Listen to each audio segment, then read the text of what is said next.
Okay, I guess we will start. Hello, everybody. A warm welcome to this new ATEM webinar called Fight Piracy with BCA.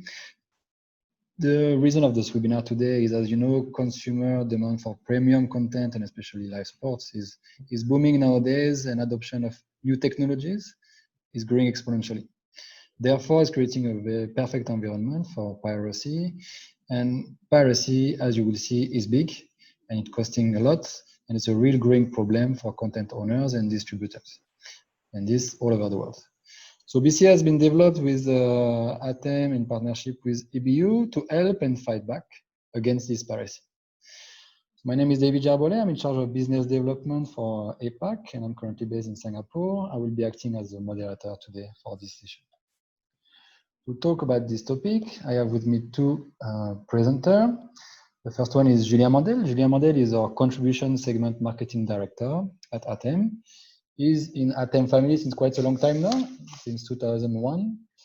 He's known as the father of the Kyrion, and lately CM5000 and DR5000, as you may know. And he initiated the discussion around the specification of the BCA with EBU. And he will tell us more today about the BCA development and how it works.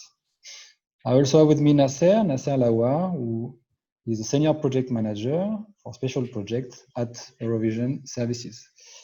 Nasser joined the EBU in 2008 and is in charge of BCA equipment validation and deployment. He's also part of the BCA specification team. Thank you both of you for joining today. The agenda for the day, we'll talk first about the market, and we'll see that piracy is on the rise. Julien will give us more visibility on the BCA development in partnership with EBU, and he will talk about how it works. Then we'll have an interview with Nasser about the BCA project and deployment for Eurovision Services. And then you will have a last section about what you need to know if you are an affiliate and you need to receive BCA encrypted bits. And we'll finish with a Q&A section. If you have any question, feel free to write it on the Q&A element, and we will respond as many as we can at the end of the presentation. Julien, I will pass it over to you. Yes. Hello, everybody. So let's talk a bit about the context and why we are talking about BCA. So of course, everybody knows that piracy is really present on distribution, but also on contribution. So that's why it's more than a subject today. It's growing more and more. During COVID, there was a lot of unwanted streaming, we could say like that. So this problem is growing and growing. And you can see that even just for one event, you can have like 13 million of illegal streams just during one small event. So it's really an issue. It's an issue because, of course, it represents a lot of money, and a lot of money that owner of rights cannot get. So that's why piracy is rising, of course, and that's why we need to fight this piracy. David?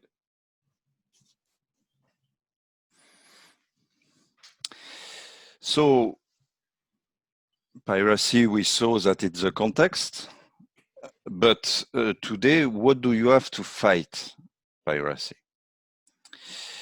You have some solution that was already there since a long time.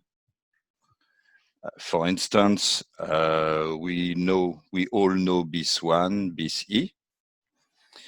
BIS1 has been hacked, so we could consider today that BIS1 is obsolete. And it's easy to hack, by the way, BIS1. Not BIS-E, but BIS1. BIS-E is exactly the same principle, I would say, almost same level of protection, but to share the key, it's more complex.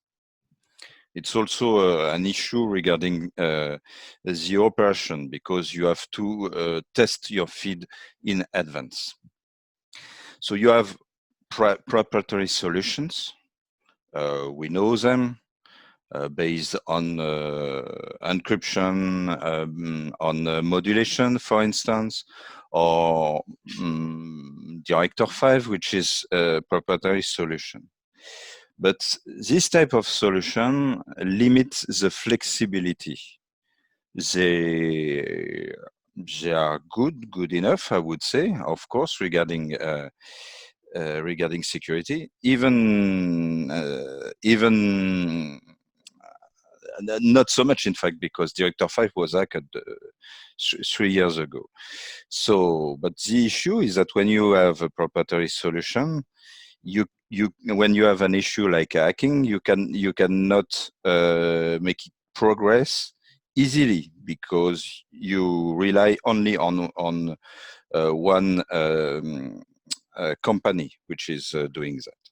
With a standard, it's totally different.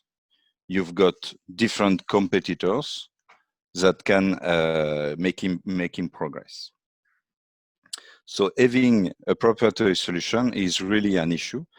And that's why BCA is now a standard which is really interesting to face those proprietary solutions.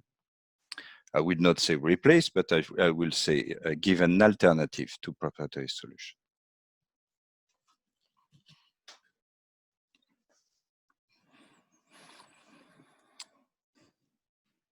So what has been done? In fact, so BIS is present since 2002. No problem with BIS. We already talked about that. BIS 0, BIS 1, BIS E. So there was a need, as you may have understood, to have a new standard. In 2016, this discussion came in ATEM. We began to look at this type of market and how we could propose something more relevant than the existing solution. When I say more relevant, it's more something to meet existing solution, but based on a standard. That's what the goal since the beginning. That's why we discussed with EBU, and EBU defined a group. This group was made of 2 companies, plus EBU, of course, Nevion and ATEM. So we define a group to work on a new standard for encryption. This was done in just after IBC, September 2017. We wrote the standard during the end of the year, implement it in our gears, so in ATEM and Nevion, and 2 months after did the first interoperability test. Then end of March, we published the standard, which was called BCA. BCA simply because we could consider that it's an evolution of BIS, but really more secure and more easy to operate. Then 2019, ATEM sold this system during the African Nation Cup. The system was used to protect some feeds from Le Caire, which was hosting those the distribution of those African Nation Cup games. So the feeds was protected from their source to 12 different sites.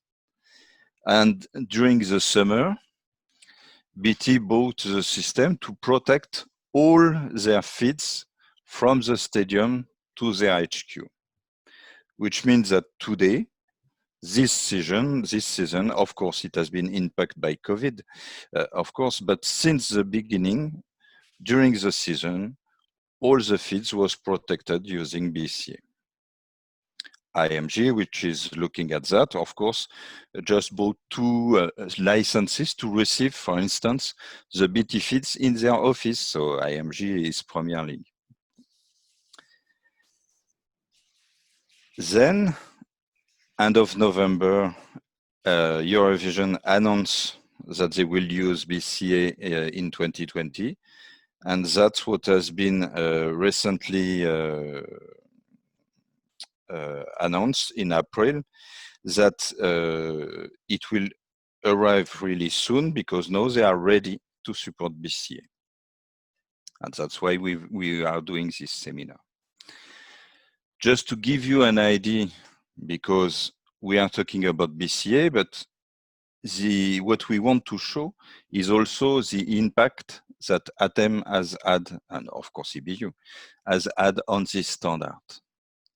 So ATEM and BCA is a long story, we could say. So you have understood that we were part of the first specification of the standard. We made it. And since the beginning, so you can see in 2018 that we made some communication, of course, when the standard was published. But after that, we integrate also watermarking, which has a link with BCA. So for ABC, you see that we won some deal. We talk about EMNA, which is the national broadcaster of Egypt. But more than that, we did a trial with Eurovision services related to watermarking during Women World Cup in 2019. We made some event with EBU. This event was in October 2019, based on content protection and cyber security. And of course, then in November, Eurovision Services announced that they will implement BCA. And we made a lot of press release and of course, BT1, which is the most important one. That's where we are today. How does it work? Let's try to explain simply. In fact, BCA is simple to use, and that's what you have to keep in mind. At first, it's based on a standard. So, as I said since the beginning, we don't want to have a proprietary solution. The goal of this solution, since the beginning, was to have something based on a standard.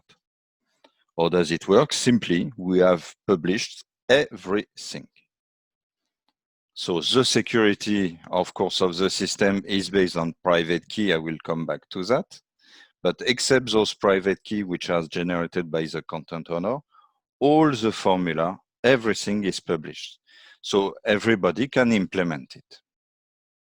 It's a standard, it's fully interoperable. We have done interoperable tests.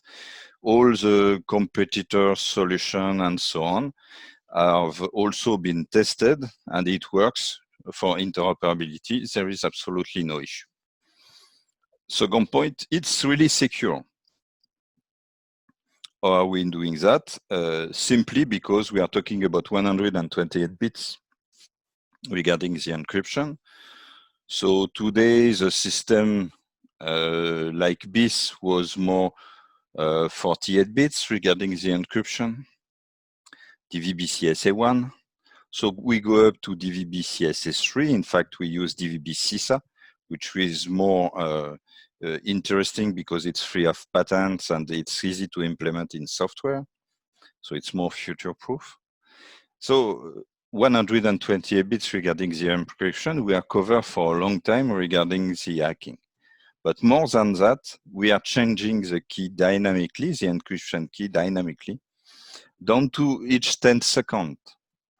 So even if you could imagine getting a key, I don't know how you could do that, but imagine this possibility in the future. Even 10 seconds after, this key is over. And that makes it really robust because you don't even have the time to publish the key.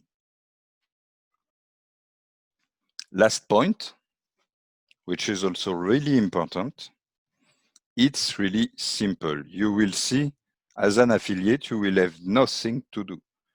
because all the entitlement are done from the source. And that's what is changing totally this system. If you compare to BCE, you know that BCE, you have to do some tests before because you share a key in advance. In this system, you don't need to do that because we are using asymmetric encryption. The size of these keys are 2048 bits, so impossible to hack. It's like RSA. And those keys are there to manage the entertainment. It's really secure, but more than that, as the content owner is using a public key, you can even publish it.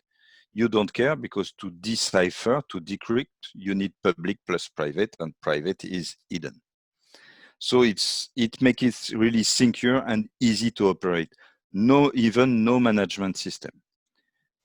We can use a management system and you will see why. But I mean, even in a simple DSNG, you just send a file which represents the keys of the number of the point of reception. So it's really easy to operate.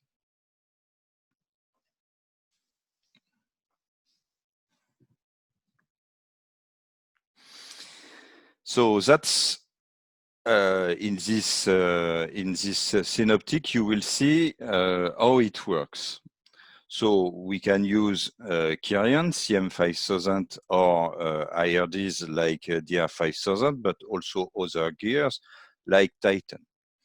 We have put in this synoptic a MUX because, in fact, this MUX is integrated in the CM5000, but it's a way to show you that even those, how could we say, those data, because we are using regular ECM and EMM tables, will go through a multiplexer. But in fact, all is included inside the CM5000, the scrambling and all the data generation. So to make it work and to do that all inbound, we are using session word. That's what you see there. Those session words are generated randomly. Then we will cipher them. You see that they are encrypted, they are ciphered, and that's the way to transmit them. So the IRD will be able to decipher it, and we will show you how you can do that. To do that, to cipher it, we are using a session key. This session key is also generated totally randomly. So nobody knows this session key. Of course, you need to transmit it. And that's what we are using with the EMM. So the session word is the word of the session used to encrypt the session key, of course. And to cipher that, you use a session key. This session key is also ciphered. And to cipher this session key, we will use public and private keys. Public and private keys are stored, or the private key is stored in the IRD. And to cipher, we will use the associated public key. So in fact, you manage the entitlement using a public key, and each IRD has its own private key, which is used to generate the public one.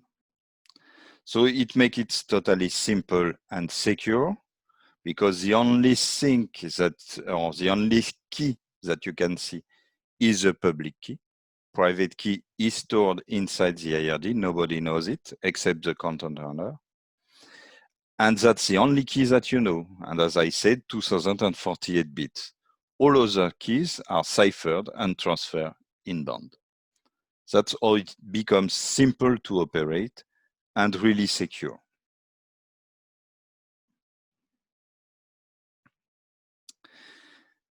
In a nutshell, if I want to resume this system and compare to the other one, it's really simple to resume.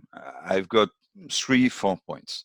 As I said, fully interoperable, and it makes it future-proof.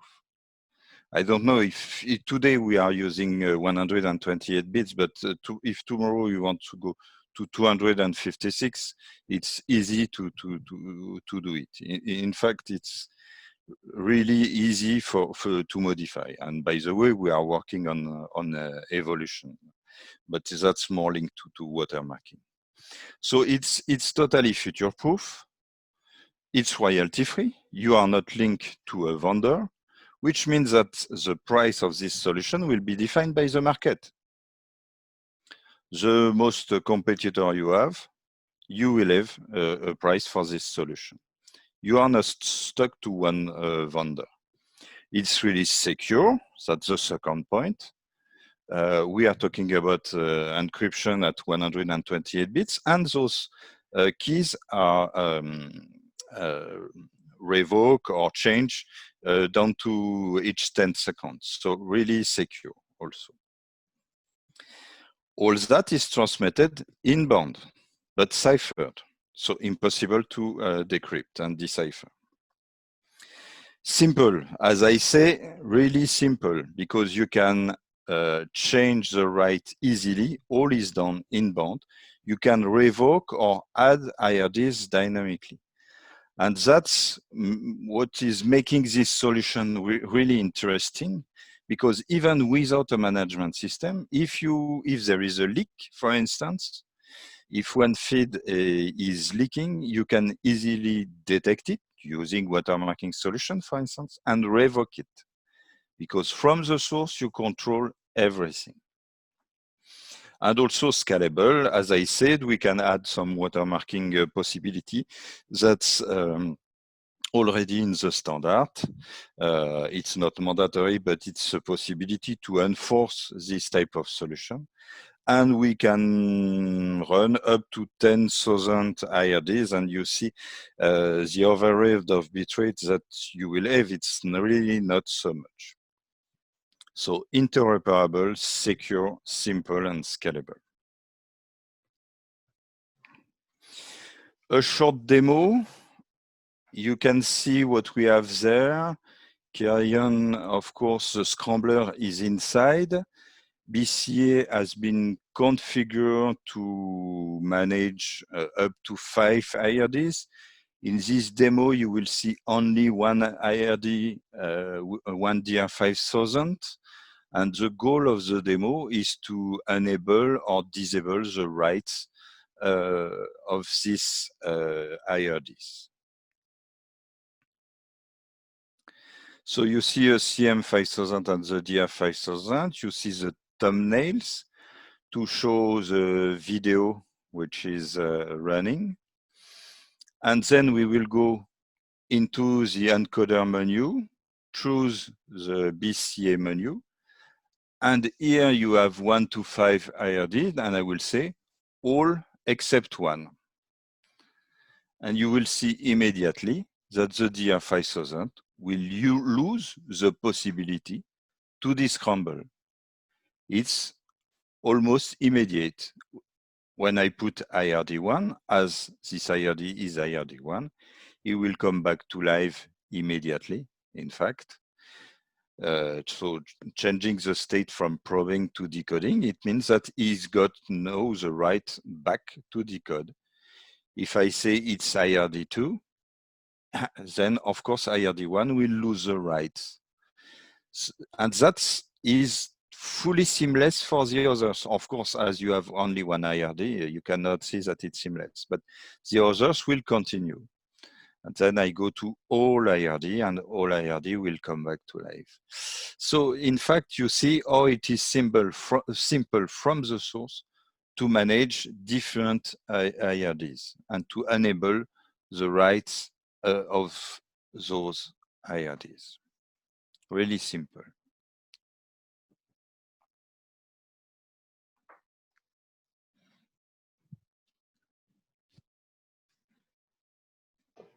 Thank you, Julian, for this one and this explanation.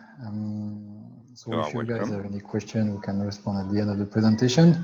We'll move to the next section, which is a discussion or a small interview with Nasser about the BCA project and deployment for Eurovision.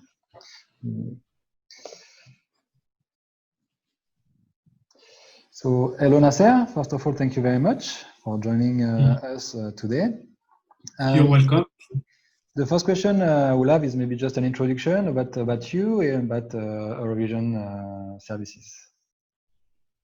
My name is Nasreddin Lawar. Most of the people, they call me Nasser. Before, good morning, everybody. Donc, since 2008, I'm working in EBU. I start on the master control during at least 5 years, doing in the same time the events. Donc, I'm fully operational. And after I moved to the development and solution innovation, let's say, after 5 years. And from 2000, let's say 12, 13, 13, I start to make some projects. And after that, I go directly to a project manager and a special project. Why special project? Because we have always innovative solution like BCA, like the HyperMux that we have asked ATEM some development in the encoders as a solution encryption like Novelsat. Okay, I was fully working with this project, and now with the BCA.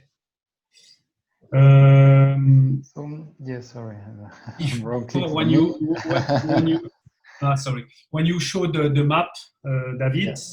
Come back on the map. Yes, it is. Yes, this one. As you can see from the map coverage, we have both satellite and fiber. We have almost global coverage in both satellite and fiber. Let's focus on the part interest today with the satellite for the BCA. To simplify the thing, we will share the satellite network in the 3 areas: North and South American area, European area, and Asian area. For that, we are using Telsat, SOS, Intelsat, Asiasat, and Upstar transponders. And for each area, we have at least 2 teleports for the redundancy reason. It's fine. Excellent. Thank you very much for this intro, Nasser. So indeed, let's move to the few questions that we have, and you may have seen this one popping up earlier on. So where do you guys are standing right now on the BCA project? If everything is going on the right way, like usual, normally we will finish the deployment at the end of July, beginning of August. The deployment is, let's say, on different phases. We start with the validation of the manufacturer.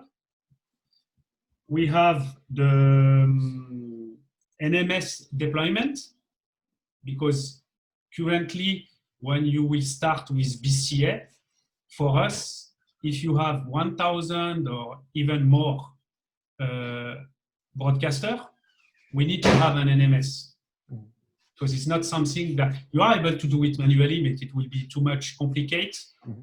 Secondly, you will make a lot of mistakes. And we need to have something that will be linked to a scheduler, and the thing will be done automatically.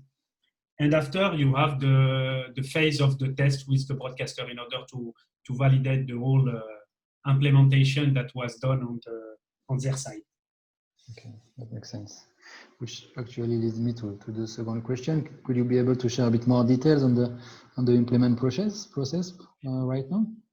Yes, as we said, the first part of the process was the validation of the manufacturer. As you know, we start with ATEM and Nevian. Donc, the both manufacturer, we know that is working. After that, we work with other manufacturer like Mediacand and other Not all are completely finished, because it takes time for a manufacturer to do the job. Mhm. And it's something that it's not too easy. We are happy that this solution was implemented very fast. We say thanks to Atem and Evian, because it takes almost from the beginning until at the end, almost 6 months. It's something that for a standard, it's a very, very, very good deployment. It's something that we are very happy for that. Now on the process, as I said, part of the manufacturer is done, and we continue because we are receiving from other manufacturers. On the development of the NMS is almost finished. The only works that are not done is just some part of the links between the scheduler that we have to the NMS, in order that when we enter on the scheduler and we start to make the transmission, all information sent to the NMS, and the NMS will process and do the transmission automatically. For that is almost finished. It's just to make some tests in order that every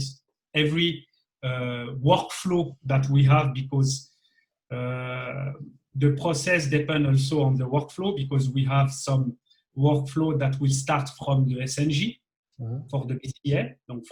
If you have a football match, we start directly from the stadium. We need to have a workflow dedicated for that. Sometimes it will be directly from our network. We need to have a second process that manages from the NMS to the different encoders that we have to automatically the process. Mm-hmm. And the last process will be the validation directly to the broadcaster, in order that the whole implementation that starts already is to upgrade the encoders, to put the right license, because you need to have the license for the BCA, to get the whole information from the broadcaster in order to populate our database, the NMS database, because it's based on that. An example, we have 3 broadcaster. We need to take from the broadcaster the whole public key.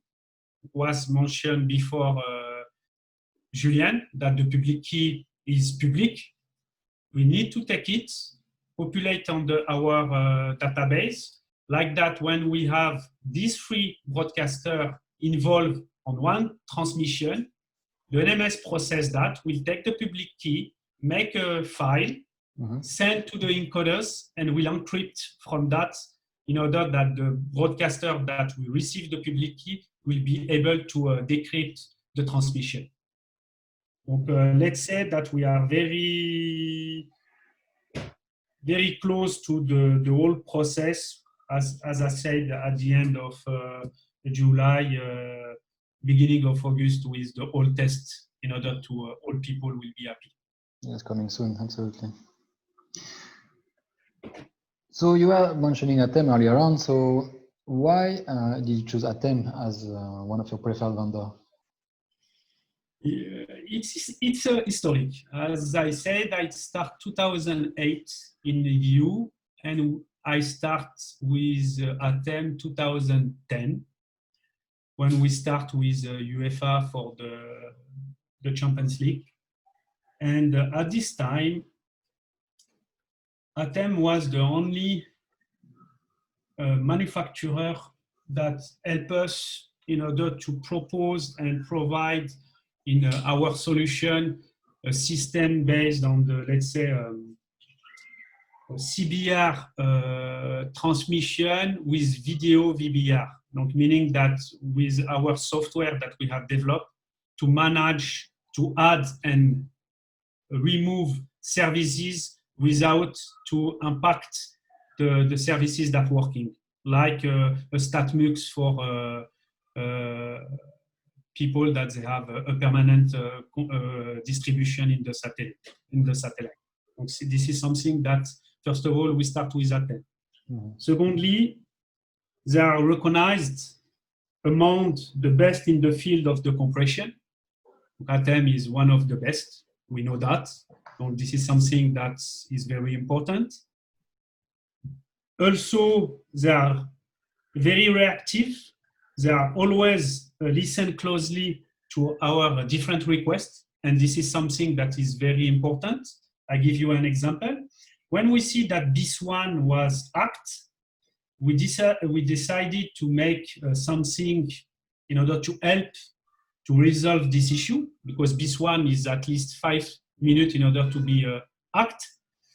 We make a recommendation from the EBU in order to remove the padding inside of the TS.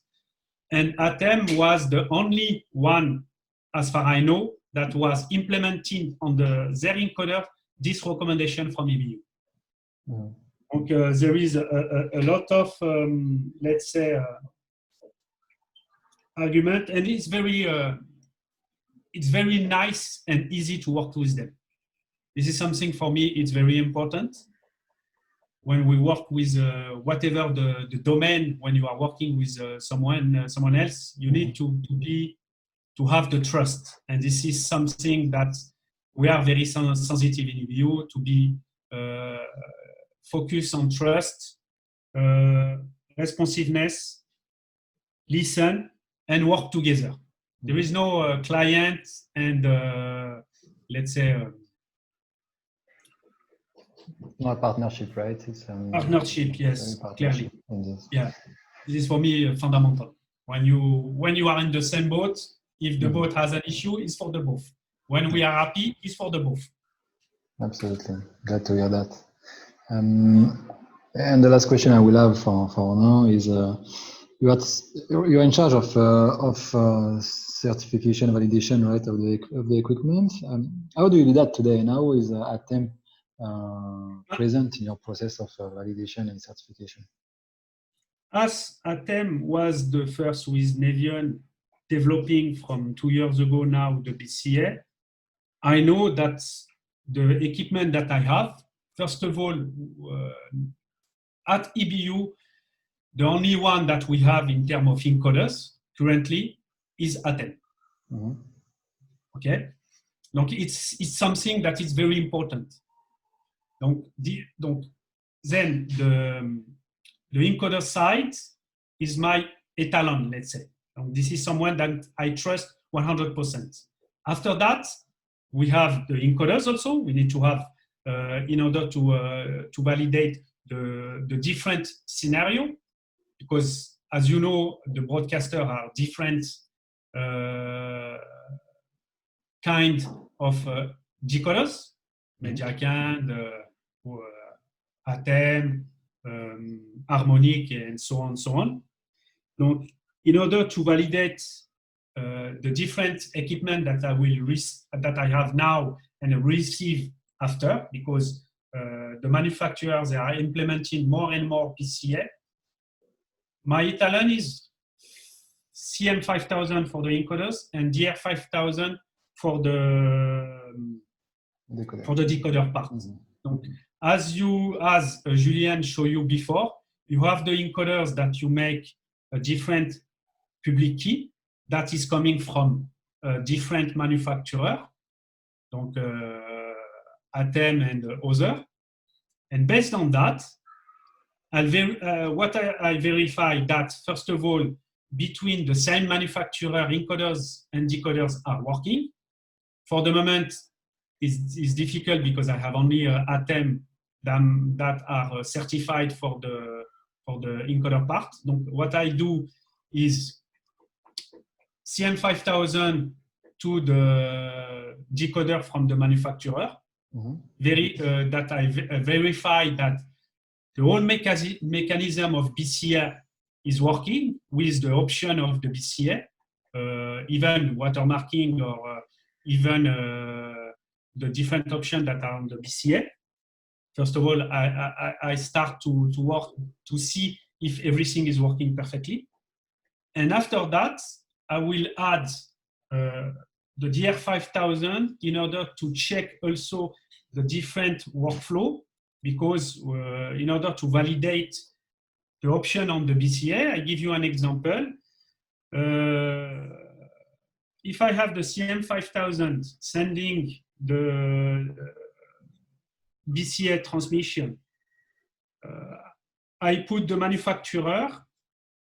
After the decoder of the manufacturer, I take the ISI, I put the DR5000 in order to see when I click the option on forward prevented decoded, if when the DR5000 are not able to receive the transmission because the key is not on the file on the encoders, I will check that the decoder manufacturer is not sending in clear the transmission. So we have different scenario, and I'm validating the all different options that I have. And I do on the other side, CM5000, DR5000, and the decoder of the manufacturer in order to see if he's getting the transmission when everything is set properly. Okay, excellent. Glad to hear that we are you are using us as a reference. Thank you very much, Nasser, for those questions. Well, we'll keep you for a few more maybe at the end of the presentation. But thanks for those responses and answers. We'll keep going. The next section is related to what do you need to know if you are an affiliate and you need to receive a BCA encrypted feed. Julien, pass it over. Yeah. So, in fact, there is two parts. I will just highlight one at first, which is the part that you will do with Eurovision services. This one is more related to the initialization of BCA. So, of course, at first, you will have to upgrade your gears, and that's important because almost all CM5000, but all CM5000 delivered since 2015 are BCA upgradable. But more than that, all DR5000 are fully upgradable to BCA. And in your case, it's more related to DR5000. Then after the upgrade of the software and the license, you will be able to receive and to manage BCA. For that, Eurovision services will use the factory key. So the factory key is a key which is generated fully randomly, not linked to serial number, linked to absolutely nothing, fully randomly inside the DR5000. So that's the maximum of security that you will have because nobody knows this factory key. This factory key is a private key. And as we have already said, in fact, associated to each private key, you will find a public one. So what the Eurovision services will have to do is to populate their management system with the representation of each IRDs of each affiliates. And to do that, they will associate a public key to the IRD of the affiliate in their management system. So they need to download the public key of each affiliate. They are using, of course, a VPN access to do that. Yes, David. Then easily, as Nasser explained, they've got a management system. And in this management system, they will define, we could say, the map of all their affiliates. And each affiliate or each IRD of each affiliate will be represented by a public key. You see that in this system, we are not talking about private keys. The private keys are generated randomly and they are stored inside the IRD. Nobody knows them. to administrate, you only need the public one. As I said, the public one will be used to cipher all the EMM and the ECM indirectly. So they store that in their management system, and that's done. The topology, the initialization of the network is done. After that, they can play. And that's done for life, because now they've got the exact representation of each IRD, and each IRD is represented by a public key. That's all. Your part, easy. Nothing really, how can I say? It's really simple to do. The only thing that you have to do in a DFS is to say, as of today, I want to use a BIS system to descramble, and in the other menu, you will choose the BCA mode, and that's all. As of today, what you are doing for BCE or BIS one, it's exactly the same. So an affiliate, after the initialization that has been done for the whole year or for the whole life of the IRD, the only thing that he will have to do on each DFS is to select the BIS mode. And that's all. You see how it is simple. Lastly, we also have a 4K decoder based on a pure software solution, and you will find exactly the same principle. By the way, it's almost the same menu. The look and feel is a bit different, but this multi-decoder or 4K decoder will be managed exactly with the same manner. So you select the BIS mode, or you select the descrambling mode, which is BIS, or it could be a DVBCI or CAS solution and so on. But in this case, you select BIS, and the BIS mode is BCA. And that's all. With this type of solution, so new alternative decoder, pure software to manage 4K or multi-channel, you will be able to receive BCA feeds. You see how it is simple. Nothing really difficult to configure. The most tricky part, we could say, if we could say tricky, but I consider that it's really simple, is more the initialization that your revision services will do once for all the decoders, meaning software update, license update, and getting the public key for each IRD. Once it's done, nothing really to do, just when you have to use your decoder with EBU, you just select the BIS or BCA mode. So you see that we wanted to have a system which is really simple. At the end, it's secure and simple to operate. Thank you very much, Julien, for that. You're welcome. Now we're reaching the Q&A section. I will have a question actually, Julien, based on what you just said and related to the affiliates. So if I'm the owner of a 1DR5000 today, do I need to upgrade the soft? Will it be done by myself, or do I need to wait for communication from Eurovision services? How does it work? So we can answer with Nasser also, but yes, at first you need to update, and that's evident because by default, I would say it depends on your software release, but of course, BCA was not present 3 or 4 years ago, so you need to update. As I said, all the decoders can be updated, so that's absolutely not an issue. All decoders can support BCA.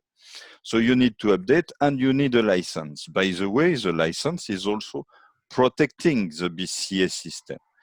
That's a way to protect, because without any license, you cannot use BCA. So all that will be done using Eurovision Services web portal. They've got a web portal where you register your decoder. And that's important because if you are a content owner and as you have to know your affiliates or your takers, you have to register them.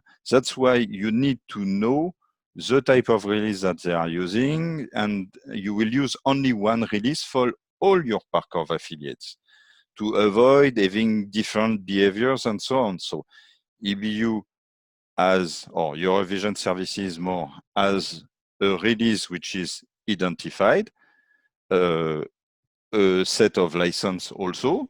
They will manage that with you, of course, to give you this possibility. It's not done by ATEM. It could be done by ATEM, but it's not the role. It's not their role in this use case. And that's all. As I said, you have a web portal where you can register to get everything and to be in contact with Eurovision Services.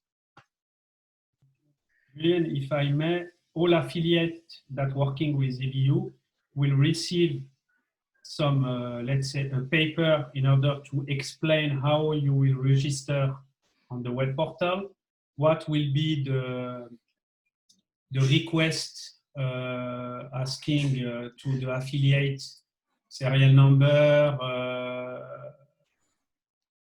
which kind of firmware that you have on the DR5000, which license you have, because the affiliate needs to know that there is a process that needs to be done in order that we add a license.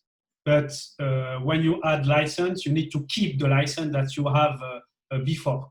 So everything is documented, meaning that you will receive all documents, explain everything.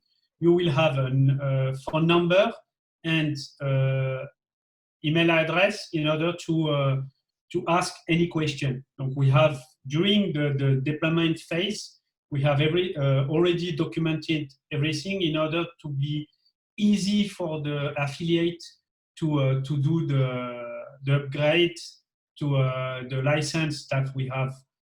We will give you later. The part of, as said Julian, in order to be secure, we will go through a VPN, TeamViewer, or whatever, depending on the IT affiliate that they manage their network. So everything is already done. We are on the process to start to do the deployment for the upgrade and the license and so on. Normally, for the affiliate, it will be very easy. Excellent. Thank you both for this update. No additional question. I think we will then conclude this presentation for today. Thank you very much, both of you, for the explanation. Thank you, Nasser, for your time and responding to our question. If anybody as attendees has any question, feel free to reach your ATEM representative, and we'll be happy to respond to your question. And this presentation will be made available online on our ATEM YouTube channel in the coming days.